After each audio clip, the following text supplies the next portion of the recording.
Good afternoon. State versus Hai Kim, CR 2023-007-440-002. Counsel appearances. Good afternoon, Your Honor. Alex Christensen for the state. Christopher DuPont with Dr. Kim is present to my right. Thank you. Ma'am, please state your name and date of birth. Amy Kim, August 21st, 1981. Thank you. Please have a seat. We are here today for sentencing. Counsel, I'm prepared to go forward. Are you?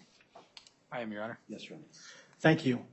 Ms. Kim, having entered into a plea that was accepted at the time of the change of the plea, it is a judgment of the court that Ms. Kim is guilty of count 1 as amended, criminal trespass in the first degree as amended, a class 6 undesignated offense committed in violation of Arizona law on March 23, 2022. It's a non-dangerous, non-repetitive offense. I prepare for today's hearing by reviewing the pre-sentence investigation report, criminal history, victim impact statement and attachments, sentencing memorandum from defense, and letters of support. I also review the stipulations between the parties as set forth in the plea agreement. Mr. Christensen, would you like to argue further regarding the state's position on sentencing? Sure, Your Honor. So the state is going to be recommending 18 months of supervised probation in this case, Your Honor. The crux of what this really boils down to is that this is a crime that was perpetrated against a friend that they had trust in, that went into their home in the middle of the night, and when that happens, it takes away your sense of security. It can take away a feeling of safety and a feeling of trust. And those are all things that I can only touch on, speaking from my perspective as an outsider in this scenario. That is the recommendation that I am giving, but I believe that the victim in this case is able to speak a lot more as to how this impacted her, how it made her feel, or anything of that nature. So I don't want to take up too much of the court's time with that. I would let Janine address the court at this time. Thank you. Ma'am, please come forward.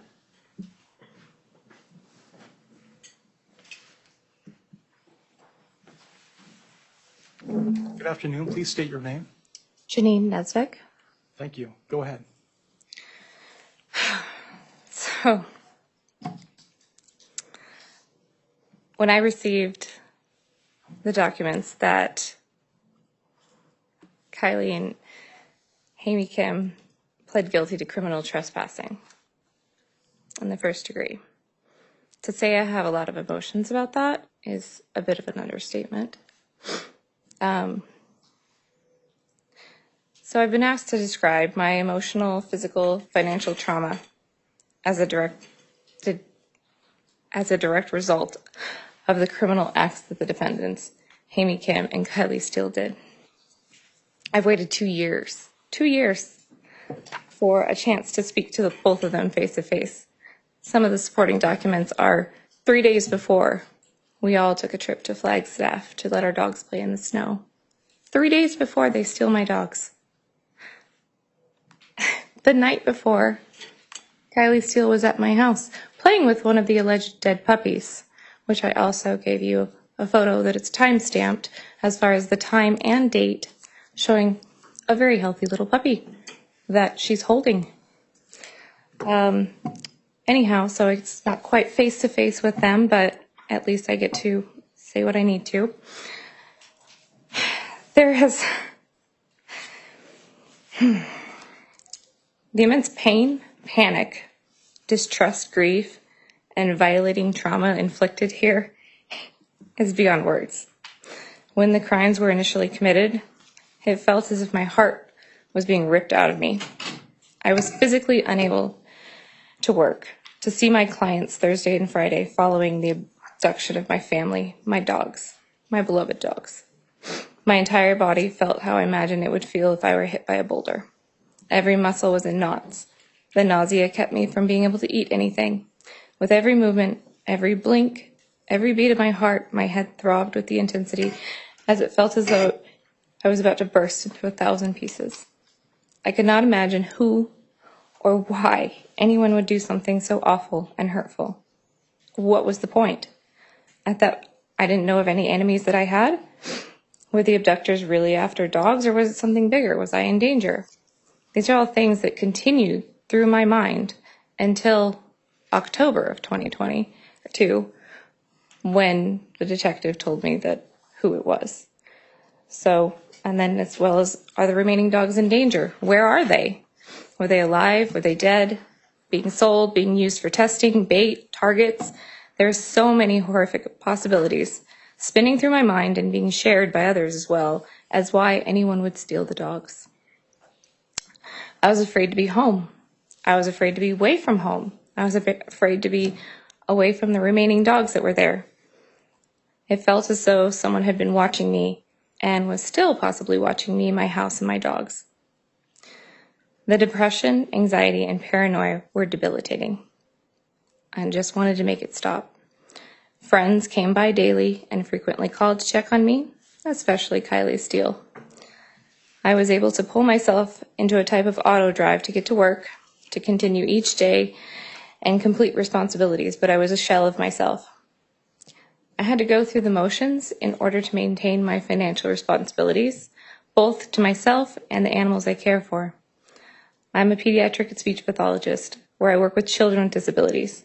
The dogs came to work with me all the time, and the children's parent and coworkers had come to look forward to what dogs or a puppy or animal would accompany me for them to meet. My first day back to work following the abduction of my animals, I was forced to face question after question from children and parents and coworkers who'd grown accustomed to playing with the animals every day. Where is Fletcher? When is Leah coming? When will you have puppies? I was bombarded with questions from children who did not deserve to bear the weight of the story of what actually happened to these animals. Some who don't have the cognitive capacity to understand why an integral part of their therapy routine suddenly suffered because of the missing dogs. I navigated these questions and my own grief and anxiety as days turned into weeks and weeks into months. For 77 days, I tried to hold myself together, often failing and stepping out of the room to cry or panic. On the 77th day, when the last of the abducted dogs was found, I was at work with a client. One 4-year-old little boy watched me take a phone call and immediately fall onto the ground sobbing. He asked his mom for days, "Why was Miss Janine crying?" I'm sure many children asked their parents similar questions over those 77 days of wondering where my animals were and if they were safe. I operated at the bare minimum at work to maintain consistency in my life, but the quality of my work diminished. I no longer took pride in my work. Prior to the abduction, my work was not only a job that I did, it was something that brought me immense joy. My emotional state was so affected by deep depression, I could no longer find the joy in my work, which I know directly impacted the children. I couldn't manage to be a happy, playful Miss Janine, and they suffered too. Trespassing does not elicit this amount of emotional trauma. Trespassing is not typically debilitating offense to a victim. So trespassing is not even the tip of the iceberg of the crimes that were committed to elicit the aforementioned level of emotional pain and distress and trauma of myself and my dogs. This is far beyond trespassing. So I read the pre-sentence statement, and it glosses over quite a few details. As far as this was premeditated, this was a malicious plan to break into my home with the intent to commit theft. They planned the exact day, rented a cargo van, chose the time of day to make the plan go work, where to park the van to attract the least amount of attention, where to enter in the back of my home. So again, specific intent to commit theft. This wasn't adolescent girls who committed an impulsive, random act. This was adult women who intentionally planned an act of evil to inflict as much emotional pain as possible. So under the theft law 13-1 1507, a person commits burglary in the second degree by entering or remaining unlawfully in or on residential structure with the intent to commit any theft or felony therein. So, here are the facts. In chronological order, the methodical way that they executed their plan that prove that this was theft. A specific day was targeted when I'm routinely away from home. A cargo van was rented. As they planned out the theft, they parked in the alley. They entered my backyard, which has a 8-foot tall block wall and a 6-foot gate that's dead bolted from the inside, so there's no way to lift over and open the gate, so they had to climb over. And then entered my house with the intent of theft. The selection of 11 dogs, all either owned or under my care, that were safely and secure in their crates inside my home, they decided to take. But rather than just open the crates of the dogs that they chose to steal, all the crates were open. All the dogs were left to run loose and unsecure. One of the big things is, that dogs are not safe. Well, then why did you open all the crates knowing that something tragic could happen? Why in the world would you do that if you're so worried that dogs could get in a fight at my house? Because that always is a real possibility with dogs, but that baffles me when we think about the justification. They put dogs specifically in danger by doing that because I didn't get home until that afternoon. So they went 4 hours, and I repeatedly told the officers and detective, I'm really fortunate that I didn't come home to any injuries. When we look at animal cruelty, I know that you know the laws and whatnot, but intentionally, knowingly, or recklessly subject animal under the person's custody or control to cruel neglect or abandonment.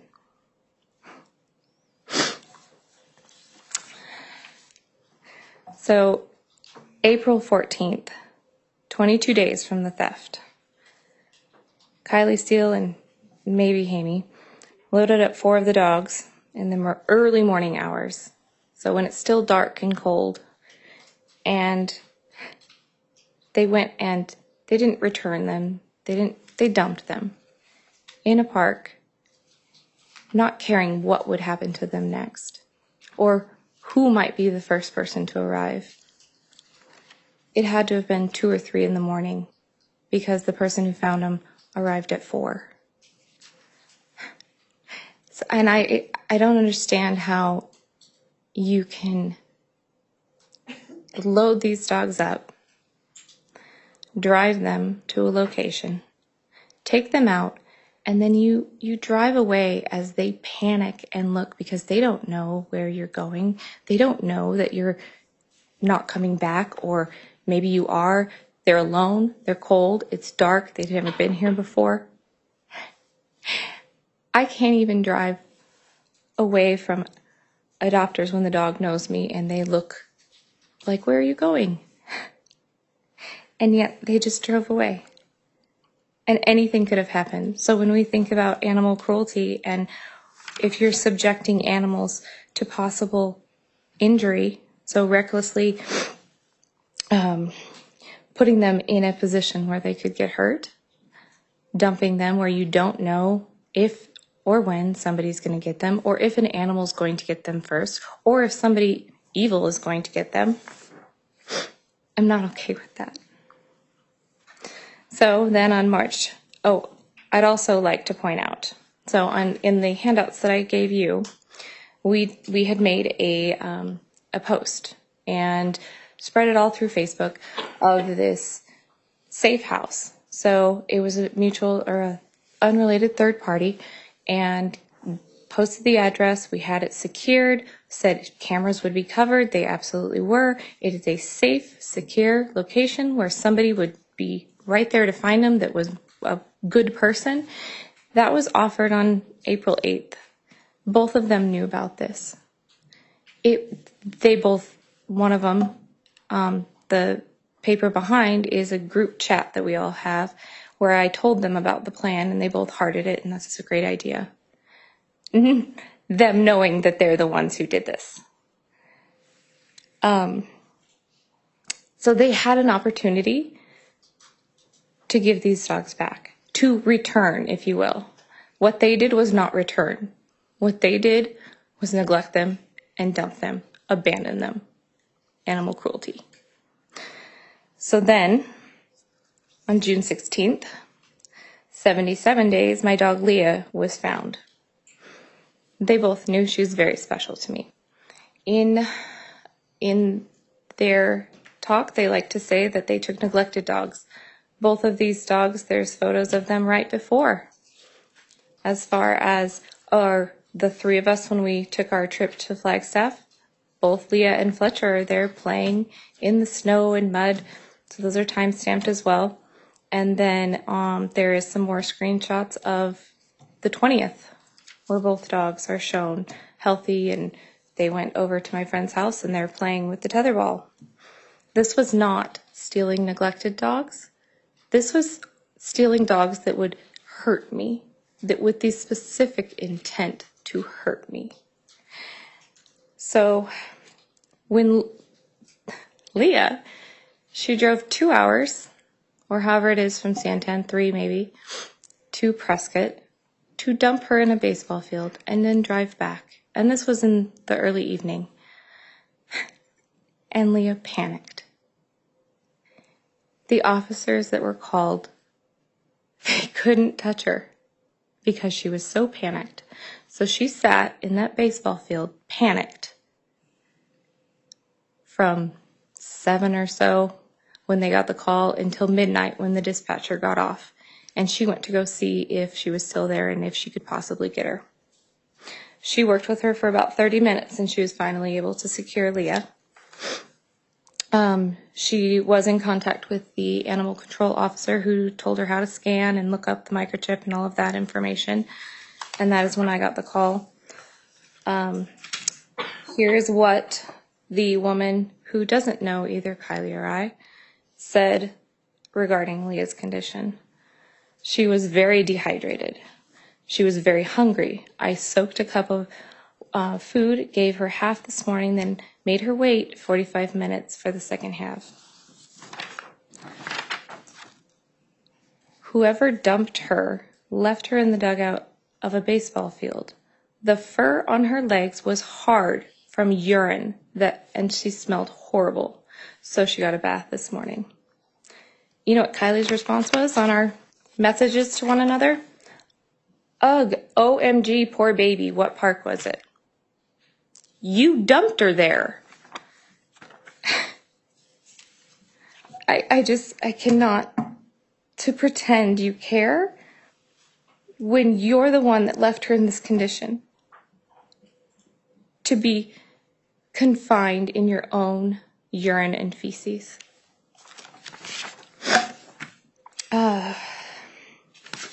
To this day, Leah still panics. It's gotten a little better. She doesn't try to bust through the window if I step outside. But the emotional trauma inflicted is not just the humans. There's also the poor condition of the dogs. One of the dogs, 7, was returned and he needed to go immediately he first went to the vet and the vet said he needs to immediately go to the ER vet. He's in that poor condition. Again, they had an opportunity, April 8th, to turn over dogs, and they did not. So he was dumped on May 13th. So 43 days. 43 days that they had him, and he was extremely starved. He had wounds on his face, missing teeth, and he'll never be the same. His liver is damaged. He can't process food to actually gain enough weight. He's gained weight. He lives a relatively healthy life, but to say that you are an animal rescuer and that you've had this rescue since 2015. So you know how to go about saving an animal, and you do none of that. First of all, the animals weren't in danger, but there was no calls to anybody. There was no calls to authorities. There was no mention to me of anything. They were besties with me. Let's go to lunch. Let's take a trip. I did print out our group chat as far as seeing that whenever the dogs were found, they even noted, oh my God, 7 looks awful and all these things. You are the ones who did it. You are the ones who dumped them there. You are the ones. And all through this, pretending to support me, pretending to look for them, pretending that they are appalled at the condition of them. So, to accurately express in words the ongoing trauma this crime has caused is very difficult. As a single woman living alone with no children, my life revolves around my dogs. They are my family. Kylie Steele and Haney Kim knew this. They also knew the best way to cause me intense emotional stress, pain. And they knew to break in when I wasn't home and steal my most precious companions. A home is a safe haven where you should feel safe, and this crime has taken that away from me. I'm afraid to live in my house, to feel safe at home. I worry each time that I leave my dogs that what if somebody else thinks that they can do this? Especially if they get sentenced with trespassing. So, my dear neighbors bought me security cameras. That has greatly reduced my fears, except for the fact if a power failure happens and the cameras go offline and I experience intense panic attack that I can't see what's going on. I keep them on all the time and I get notification of every little movement because I'm too paranoid not to. So additional emotional stress was caused by the months trying to locate the dogs. Then upon their return, dealing with the medical attention they needed. I cannot understand how someone could starve and neglect them. If there was, as they state, these aggravations with me, why would you take it out on animals? You know, Kylie demonstrates a very high care for her own personal animals, professes to love them, probably does, her animals, but I don't understand how you can pick and choose and look at the face of an animal and mistreat them because they're not yours, or you are mad at the person who owns them. That doesn't make any sense to me.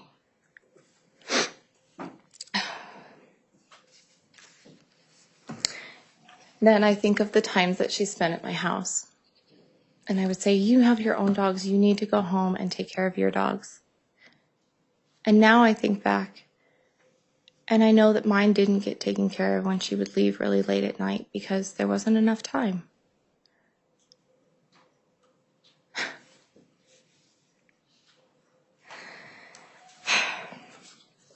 So, lastly, I think that's covered most of my handouts. I will bring up the puppies at the end. So, the other part is, I guess you've already read the whole thing with the judicial system. Like, it feels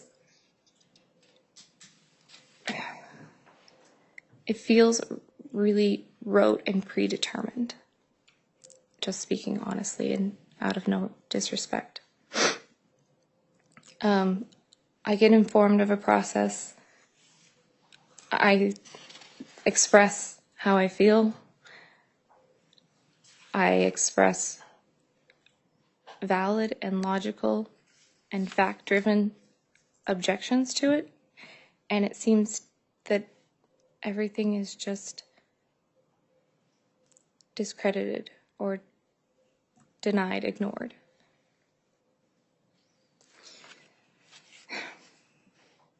Even from the very beginning with the detective, where I feel like I was victimized in there, I understood that he needed to look at everybody. But he spent so much time looking at me as, well, this is a very sensational story that you have here, and doubting that it was real. Yeah, as then the defendants led him on a wild goose chase to point fingers at everybody else.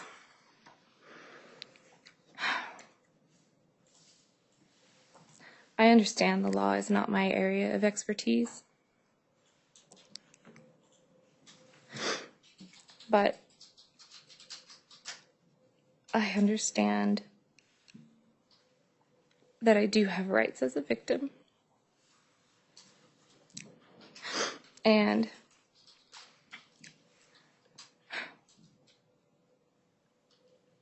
I don't know how well those were expressed during this, but as far as what my rights would be and what I could really do to make sure for some kind of justice.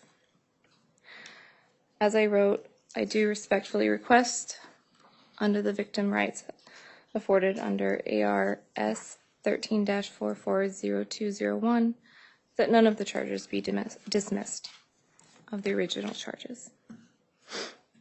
When asking for my recommendation, and I don't feel it's overboard, that I think Kylie Steele and Hamey Kitt should be sentenced for the crime committed, the actual crime committed, not what's pled down, not what they didn't actually do, not what is walking through someone's yard. Second-degree burglary, a Class 3 felony. It should remain a felony on their records, not one they get to work off. I read on the statements a first felony. Why does a first carry less weight?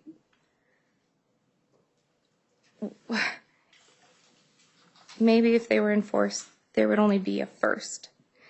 These are both educated or semi-educated, intelligent women who know what the law is. And me as a victim, I've never committed a felony. I've never committed a misdemeanor. I've never broken the law like that. So how is it fair to reduce the facts and actions of what these two planned and executed simply because it's their first time that they've ever been caught? Not the first time they broke the law, but the first time that they've been caught.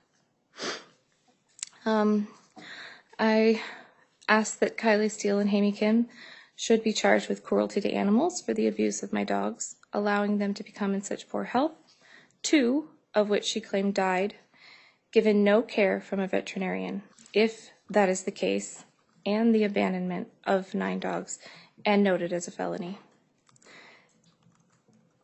Kylie Steele and Hamey Kim should be ordered to pay restitution for the medical expenses incurred from their inhumane treatment of my dogs. They stole my dogs, kept them in unclean conditions, and reduced them to poor health, then dumped them like garbage in an unfamiliar place without any remorse or concern as to what would happen. As a personal request, I ask the court to order Kylie Steele and Hamey Kim to provide proof of the whereabouts of the 2 missing puppies, either the location of their burial, or proof that they were cremated, or reveal their location. Even if they were wonderfully adopted or sold, which is my suspicion, having the knowledge they are safe is important to me. Part of the documentation that I presented is also some photos. There was a video that I had sent as well that was taken 28 hours before they were stolen, and they are bouncing around happy, healthy, clean puppies. There is one photo that is taken the night before, so I think it turns out to be 14 hours before they were stolen of Kylie at my house the night before they were stolen, holding one of the little puppies who is healthy and fine. And she claims they were in such poor health that they died pretty much immediately after they took them. Again, I don't believe that to be true. And I know that you're not a veterinarian. I know that they're just photos, but they are time-stamped and date-stamped. And logically, to think that they just get sick and die in that short amount of time, it doesn't happen. If that was the case, then they should have immediately received veterinary care. So either way, it's wrong. So plain and simple, laws were written to be enforced, and criminal acts should be dealt with according to these laws. Kylie continued to play the role of a genuine friend right until the end, right until she was brought in by the detective to discuss her involvement with the theft. Kylie Steele responded to the detective that she was saving animals, yet none of her actions support those claims. Kylie Steele did not make one call to any authority prior to the burglary. She did not take even one of the 11 stolen dogs to a veterinarian at any time, openly saying she allowed 2 puppies to die in her arms without ever seeking any veterinary care. Then loaded up the animals and abandons them after weeks of severe neglect and infliction of emotional trauma. The photos that I have provided at the end show the condition of the dogs when they were dumped. I had sent the vet records as well. I hope that they came through, but some of the files kept bouncing back as being too big. So after being caught for their crimes, and Kylie making a full confession to the detectives as well as on social media and boasting about her actions, she also boasted to mutual friends and stated, well, I have to go to court in about a year or so, but I'm not worried about it.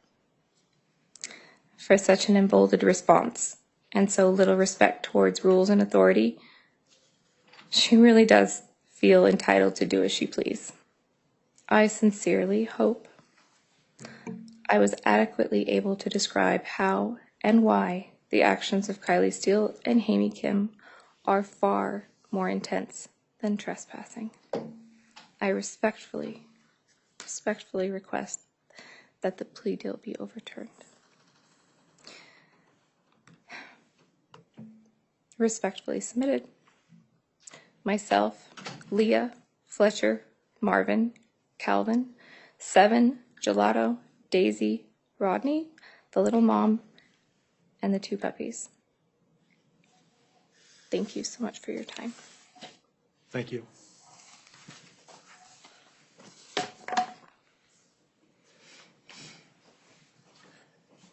Mr. Dupont? Your Honor, may I present sitting down from here? Mr. Christensen, does that work for you? That's fine with me, Your Honor. I'll just defer to the court on this matter. Go ahead. And Your Honor, we'll present and then we'll step forward and Ms. Kim or Dr. Kim will have a couple of things to say too. Thank you. Go ahead. Thank you.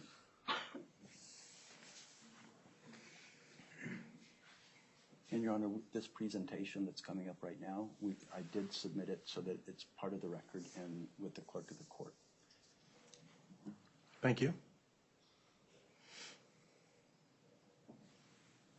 It's important really with a full courtroom here today to acknowledge that all of us have come here for a similar reason. We're all here for the same motive, and that is that we care about animal rescue.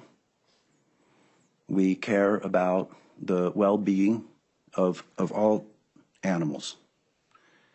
And I wanted to put a picture of this rescue on the screen because this dog, Kochi, who's got the biggest smile of any being I've ever known, was our first experience with a rescue. This is our family dog. It's been an important part of our life and my son's life. After we adopted Kochi is when I began working with animal rescues as an attorney. And it was the second experience as a lawyer in a civil lawsuit that I was brought in to litigate that I started to become aware a little bit more of the darker side of animal rescue, particularly in this day and age of amplified social media and some of the abuses that go on in the animal rescue movement. Some of it motivated purely by attention-seeking behaviors and greed, people raising money that they keep for themselves. And other problems like hoarding, or what we call the Noah syndrome, Noah's Ark. From there, I really did a deep dive on this issue of standing for animals and trees and river, whether they have standing and can have their own voice in court. Because that's what it's about, giving a voice to the voiceless. And giving a voice to the animals. What I want to do today is go through the voices that Hamie and Kylie heard before they did what they did that night. And the voices they heard that led them to decide to do that.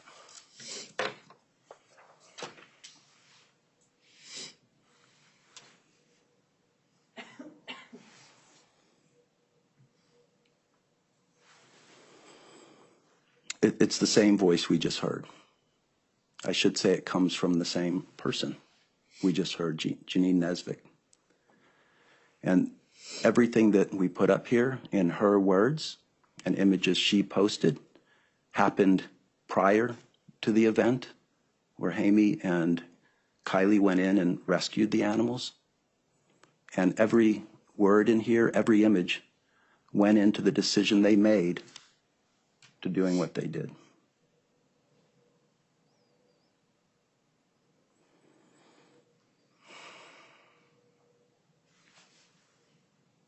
She says, Ferdinand just killed Penny. Like fucking ripped her apart. I'm one step from killing him with my bare hands. I'm so fucking done with this fucking shit. So paranoid about the neighbors and if they're barking and shit. Everything is just a fucking nightmare at my place.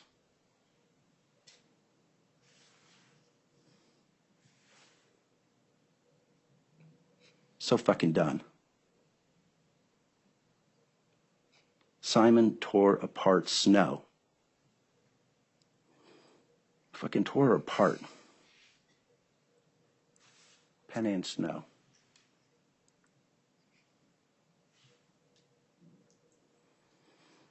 Snow. Snow.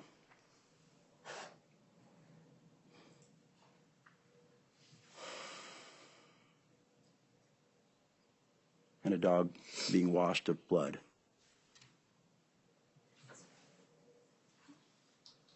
This is Mia, Mama Mia, in the same bloody bathtub. Mama Mia is going to be important as we go through this. Toward the end, we'll see her again.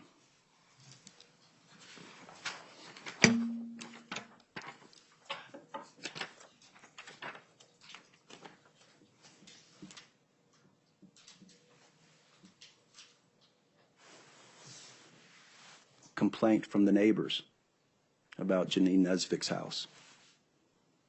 Over 20 dogs that bark all day and backyard is covered in dog feces. So these are the 20 they can see.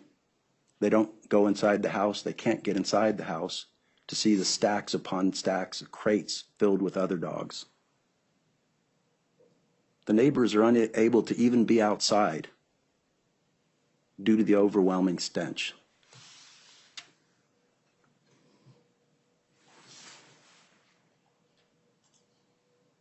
It's the backyard. An open wound on this dog's head, living in filth. Feces and stench everywhere in this backyard.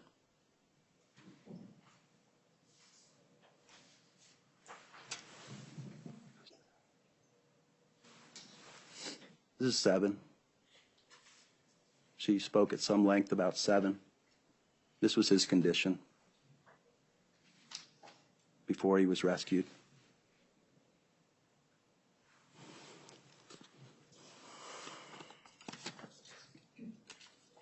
Conditions were just implorable there, unrelenting, inhumane, accidents, dogs getting out and hit by cars, disease, attacks by other dogs, leaving dogs maimed and dead. This dog lived with a tumor in that house for a year without medical treatment.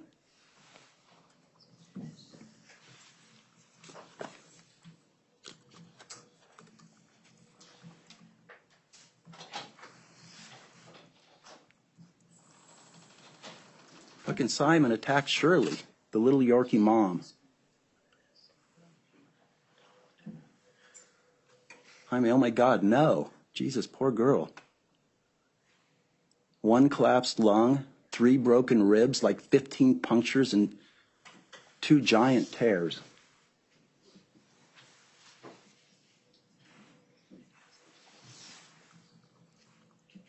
Here's Seven, again. Seven and some others tore up the bottle pup's mom. Janine came in and she was just being attacked.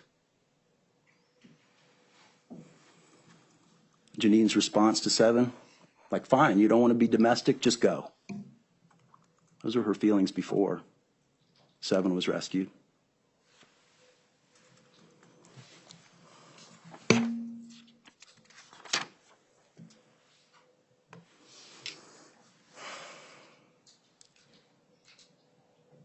goes on and on. Takara and Roxy attacked Alex. I took him in to the vet. He barely made it. Stopped breathing.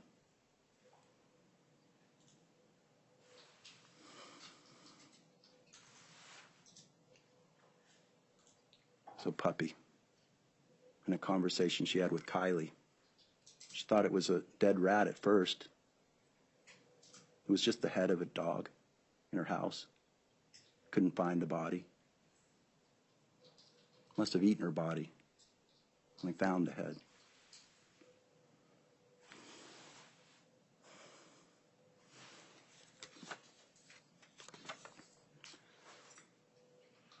This is Forrest. I'm sorry, what? This is Alec.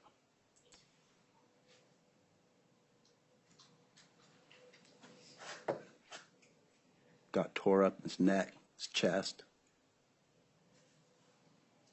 Died in the parking lot of the vet. And she's mad because Seville, the vet, fucking wanted $600.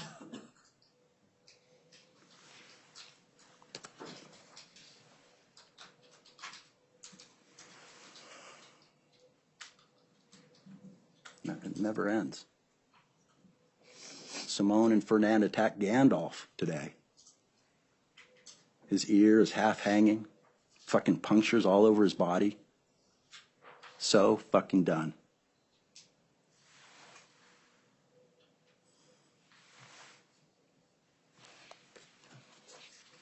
Her response to this, she's going to stick the three of the aggressors in a crate.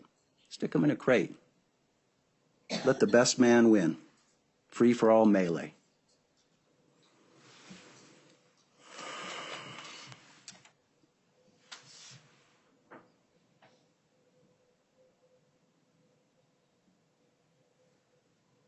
Roxy's killed 3 dogs. Ferdinand's killed 2.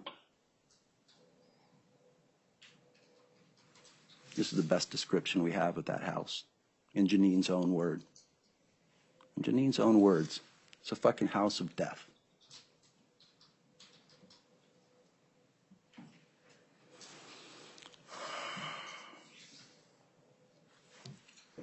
So if we're keeping track, just what we know about, just things she's admitted to Hamey and Kylie. These are the animals that have been killed or maimed.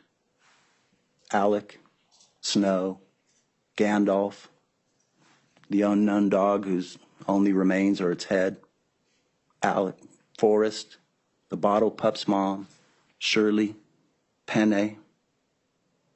And these aren't counting the ones who are dead from disease and neglect. You know from the sentencing memo that her ex-boyfriend knew of at least 9 dogs that died during the year he was dating her.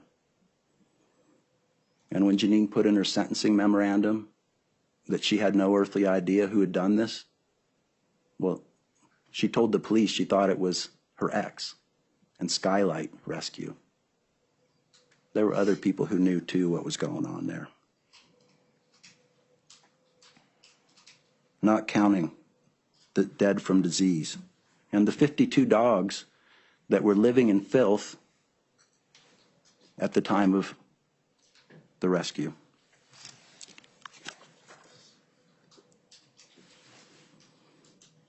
Those were the external conditions that Kylie and Amy knew about at the time. They also knew about her deteriorating internal conditions.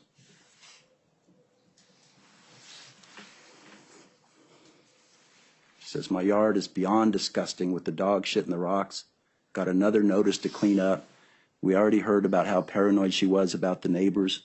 She's circling the wagons around her house and around what's going on in the house.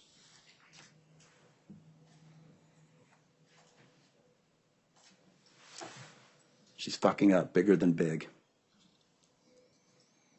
She didn't clean the house appropriately, so the dogs are getting parvo and dying. She had to put 2 down just months before the rescue. I'm so fucking done, she says. This is my own fucking doing. I don't deserve to even own a dog.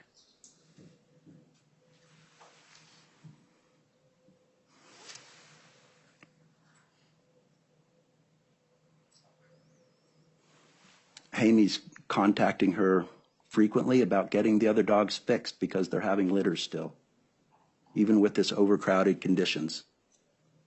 She's getting defensive. I know how anxious you are about it, but it's insulting to keep checking in like this. Yeah, I know another one got pregnant. Sucks. And a little bit later, she apologized. I'm sorry I went off like that. I should have just said, yes, I'll do it. I love you. Just beyond my limit in every possible direction in life.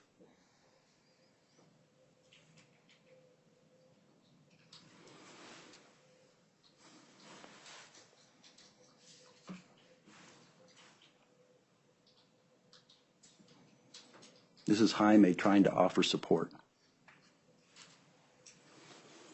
It's just disappointing to see that she's had a second litter. Not because I don't get it, accidents happen. It's disappointing. But I thought we had a mutual understanding of honesty and transparency, especially about the Sells dogs. Sells is a city in southern Arizona on the Dona Odom Reservation, and Jaime's rescued many dogs from that location. What happened has already happened. I'm going to focus on trying to get a place so that she can take some of the dogs. I want to help support the dogs and help you turn things around.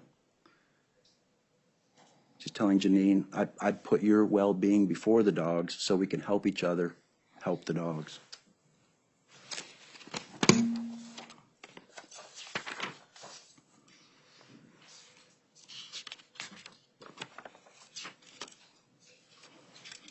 Amy did many other things to try to help. She gave thousands of dollars. She offered to take dogs for respite or to help place them in adoption. She actually paid for a camera to be put inside the house prior to the rescue so that Janine could keep track of the dogs and hopefully stop some of the violence that was going on inside.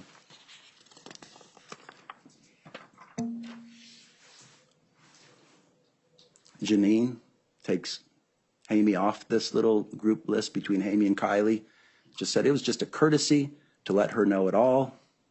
Once she gives them away, she's got zero say in anything that happens with the dogs. Circling the wagons, making it difficult to intervene on behalf of the 52 dogs living in these conditions.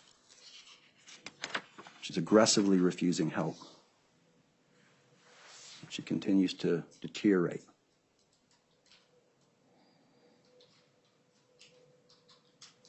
Janine says, I know I need to change something. It's creating some adverse effects, and I'm actually concerned on my mental and physical health. My face is usually broken out, but I look like I'm 13 years old going through puberty. My insides hurt constantly. I wake up with my neck and back so tight I can barely walk or stand up out of bed. This is before the rescue, and this is important to note. These are the exact symptoms she reports experiencing as a result of the rescue. These conditions with her predated the rescue. Amy says, yeah, it's time to put the brakes on a little bit. Take care of yourself.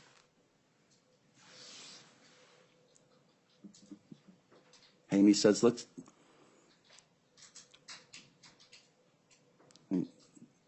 Janine says, thank you. And she said, you don't need to thank you. I thank me. I love you. Let's focus on getting the pups adopted to the right families, rearranging and cleaning up your house. It's really going to help. You need to take a break. There's really nothing wrong with that.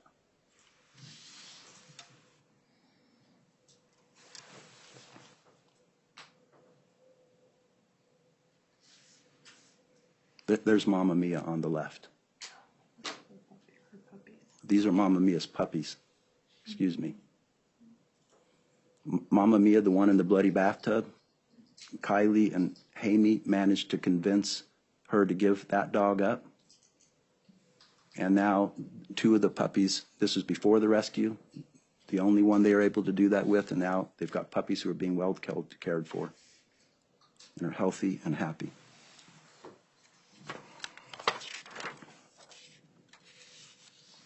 And of course, this is the goal. This is everyone's goal here. I believe it was Janine Nesvik's goal coming into animal rescue.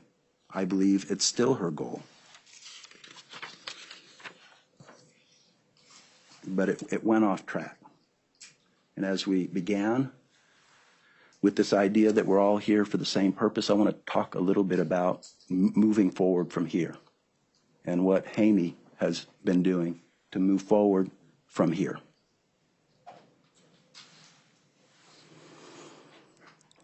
So I can tell you that I do have a former client who was involved in litigation, and as a result of that litigation became very motivated to help change some laws and was instrumental in getting the law enacted that forbids people from owning animals for 5 years if they're ever convicted of animal abuse or neglect.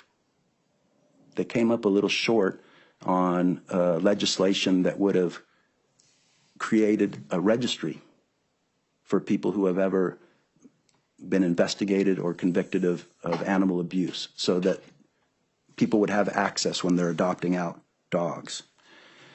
And as a result of this, Amy has, and I was there for the meeting and for some of the initial calls, but has put together a group who is, as a result of this and this situation and this problem that goes on throughout the animal rescue community with hoarding, right? Hoarding dogs.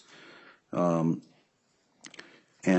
it's a very difficult problem. There are problems that go on throughout the rescue community and throughout shelters, unlicensed shelters. There's no licensing requirement.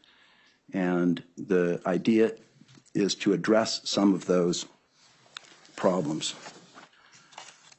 And looking at these, we became aware of another situation in an outlying county where there were 50 plus cats, 20 plus dogs, 2 weeks of intensive intervention with the local authorities who refused to intervene.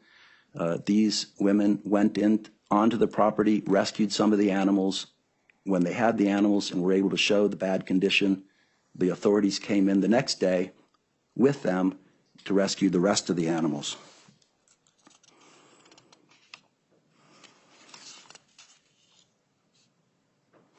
So this particular plan is a work in progress. And as I kind of go through just quickly a couple of the things that are problems and how to address them, I don't want to suggest in any way or try to apply this to what happened here. I just don't have enough information.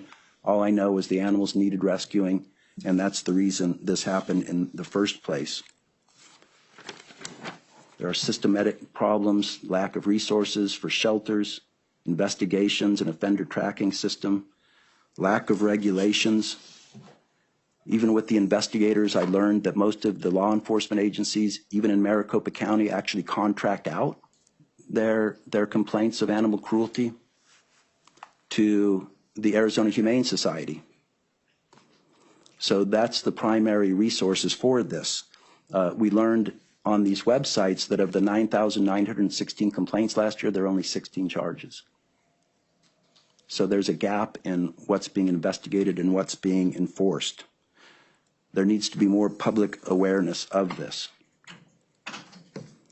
There are problems with individuals who are engaged in this, compassion fatigued, because prolonged exposure to suffering can create exhaustion, detachment, and reduced empathy. Breakdown of boundaries where people will exceed their capacity in time, space, and resources and take on way too many dogs. Some people get into this just for the expectation of external recognition and the sensationalism that can go along with that. The Noah syndrome, where people are hoarding animals, leading to overcrowding, neglect, and suffering. And we're in the process of teaming up with other groups to create national protocols for local solutions, publish key indicators for modes and patterns of people who are having problems caring for their dogs, and develop intervention strategies, some of them that were attempted by Hamey and Kylie, of support and educate the public again. Unfortunately, Jaime wasn't working in that regard at the time they did this rescue. And they went in and did what they did. They trespassed, they removed animals. When I first looked at this case, I didn't think they should be charged at all. I thought Janine Nesvik should be charged. I thought there was plenty of evidence. Now, I understand the charging decisions of the county attorney. When it was charged, I thought they should dismiss the charges. I understand their position in insisting that there be a guilty plea to a criminal offense. So that's where we are now, weighing the mitigating and aggravating circumstances. The mitigation is overwhelming. Her good character. She's a professional medical provider who serves the poor in her job as a volunteer going to missions to Mexico to provide free dental care, volunteering and providing resources in animal rescue. She's the sole provider for both her parents, who are elderly, one with significant medical needs. No prior bad conduct whatsoever. She's a rule follower. She's been a rule follower all of her life. And we have to acknowledge that the only motive here was compassionate for the animals. It was not greed. It was not spite. It was not to get attention. It was to save animals who were being harmed. And she felt she had no other choice at that time, and is now making steps, positive steps, to make amends and find a better way to do it in the future going forward. She's coming away with this with a criminal conviction. In many ways, the process has been the punishment. She feels things very deeply, as I said, as a rule follower, and the stress, the expense of going through this, the exile from her community and animal rescue has had a significant impact on her. To leave this as an undesignated felony where it shows as a felony would do more harm than good, not just to her as a professional with licensing credentials, but to the community she serves here and in Mexico and the other places where she serves the underserved and in the larger community. That's why we're asking you to designate it now as a misdemeanor. It'll be a conviction, which is a harsh penalty, and it'll limit the consequences to the greater society. And we also suggest that unsupervised probation would be appropriate. She has no needs that can be addressed by supervision. She's made it her entire life as a self-motivated person who made it through dental school and has worked as a licensed dentist for quite some time. That's what we ask you to do. Thank you. Ms. Kim, is there anything you'd like to state on your own behalf? Yes, Your Honor. Is it okay to do it here? Sure. I felt like I was in an impossible and desperate situation, and I felt I had limited choices. I am sorry for the whole situation. At that time, I didn't know what else to do. I'm going to go about it differently next time because it is important to help suffering animals. And we are in the process of doing that, as my attorney mentioned, with the group that's involved in animal rescue, working on the protocols and education of the public with our end goal to affect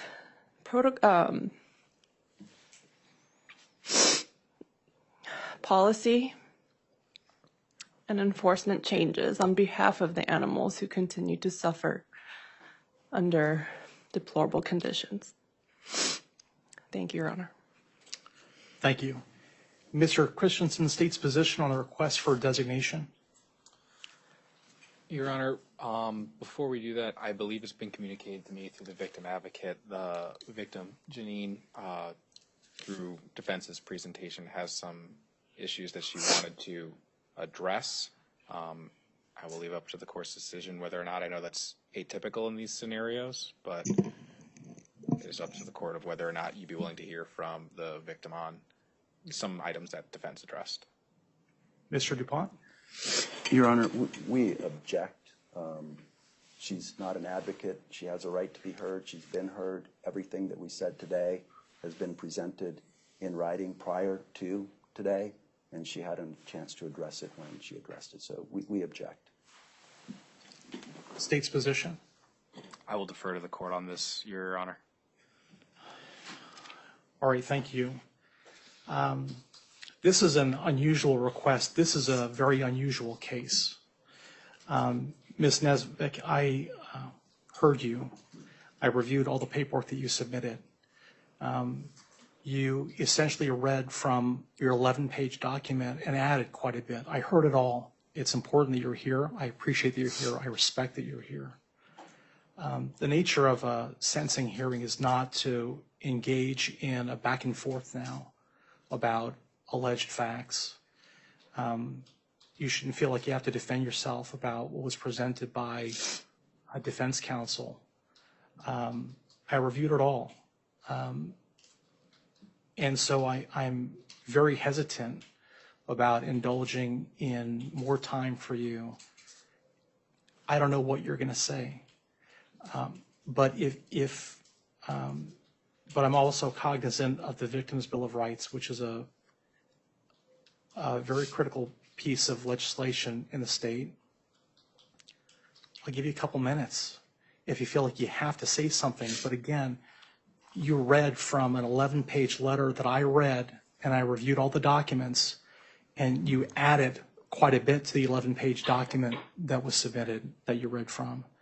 I think you spent more time presenting than defense may have. I'm not sure. Not that there are time limits. There shouldn't be. So if you feel there are a couple very succinct points that you have to state, then please feel free, but this is not a trial. This is just to give you an opportunity to air out what your position is, and I think you've adequately done that.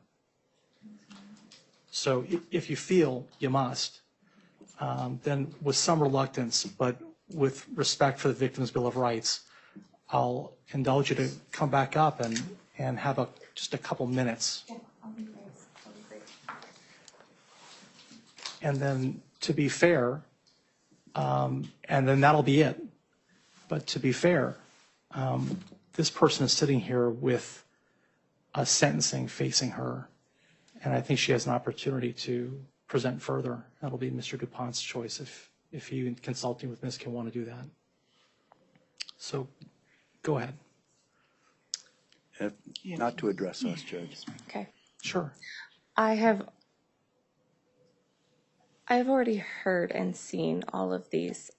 I didn't know it was going to be allowed to have some out and out lies and very like pieces of a story.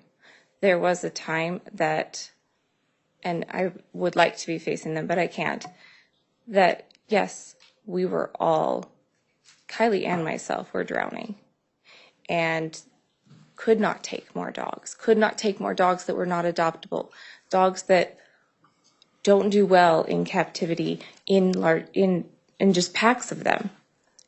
And I have never lied about what has happened. I feel awful, horrible about a lot of the incidents that happened. And that's why I was like, I cannot do this anymore. I cannot do this in the way that it is being done.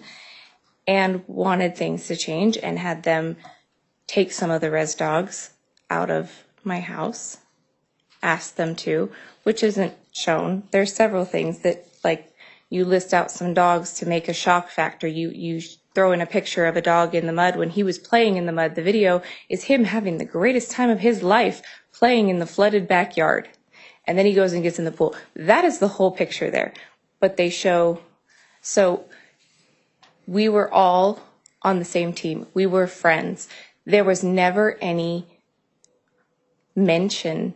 There was, I'll help you. And these are when I was finally getting my life, my house, everything in control, that's when they took the dogs. Not while all that was going on. I was finally getting down in numbers, manageable, things were getting much better for my mental health and everything. And that's when they took the dogs. The just exaggerating for the point of an awe factor and not telling a whole truth or an out and out lie. I don't think that is a right thing to do and do the tit for tat, because we absolutely could do a tit for tat of, well, this happened at Kylie's house or this happened at mine, this happened at Kylie's. And I never did that. When she posted on social media, I never did that. I think that it's kind of ridiculous to do it here. I think that Hamey and Kylie love animals, but the whole act, they didn't save any animals here. They never took any animals to the vet. They dumped them. They were in awful conditions. That is the point of what we're here about today, is that they did not save any animals. They hurt people and they hurt animals in doing it the way that they did. They did not tell me one thing. As you see, friends, lovey-dovey. So I just think it's important to note that during the time that they took them, my life was getting back together. And I don't deny things that have happened in my life. And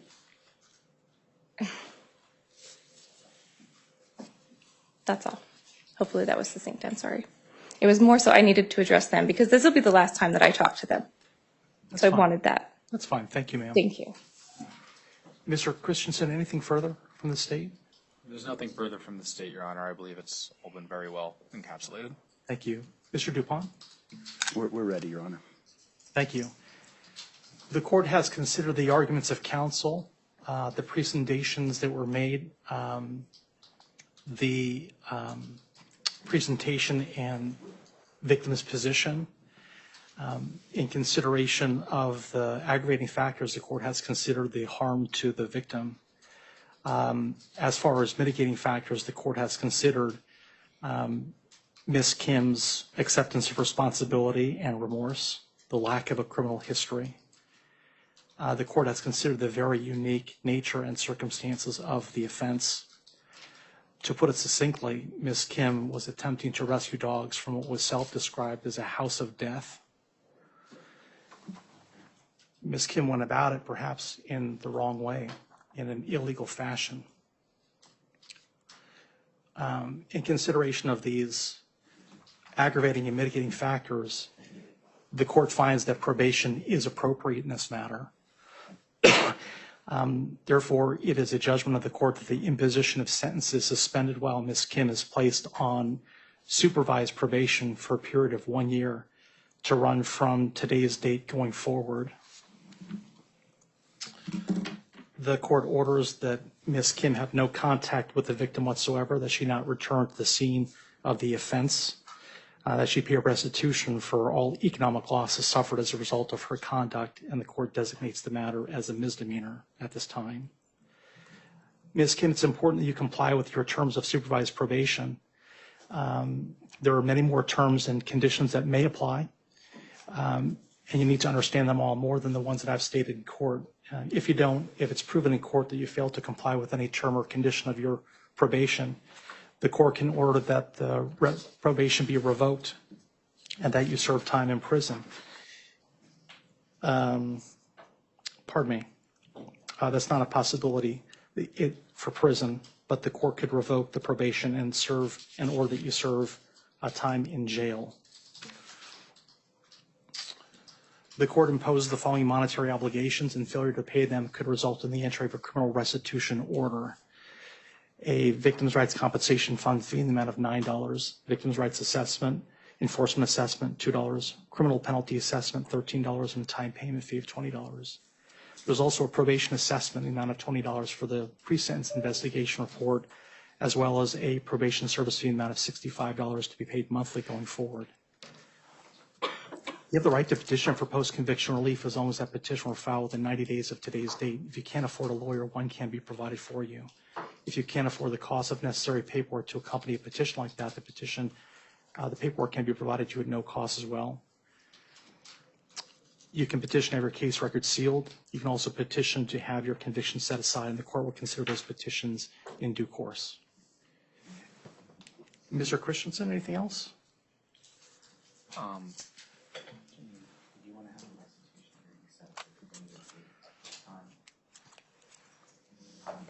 We would ask that a restitution hearing date be set. Is there a specific time in July or something that would work best for you? Okay. Just at any time in July, I think would work best. All right, thank you. The court holds restitution open for a period of 1 year to run from today's date going forward. Mr. DuPont, does your client waive her right to appear for any restitution hearing that may be held? Your Honor, not at this time, but I may waive her presence when it actually happens, since she'll be hopefully in the area. She'll probably want to attend. Understood. We'll ask for a discovery deadline before that so that we can actually do it on the day. Sure. For example, probably the best way of proceeding procedurally, and I'm open to ideas, is to set a status conference on the issue of restitution in order to have calendars out for the setting of the evidence you're hearing on the issue of discovery. That's in the normal course of things, but if you want to skip the status conference, which would be a scheduling conference on the issue of restitution, sometimes there's a paperwork exchange, sometimes there'd be a stipulation to restitution, in which case you can avoid having litigation over restitution. That's the advantage of that status conference. If we want to skip it, we'll just go ahead and set the restitution hearing date. Janine's always been reliable for communication, Your Honor. I will have a restitution specialist reach out to Janine to coordinate to get any and all relevant documentation. And then that restitution specialist, I've worked with plenty. He'll also reach out to defense counsel and provide that to him. And if there's any issues that arise between myself and defense counsel or any of these things, I'm sure that's something that we'd be able to address. And if a status conference is necessary, then we can set one at this time. But I think we could be fine doing without a status conference and just having a date set in July. I believe that would give us enough time to handle all these things in advance of a hearing. All right, thank you. Let's look for a date and time for a time certain on a Friday, which is typically when we set a restitution hearing.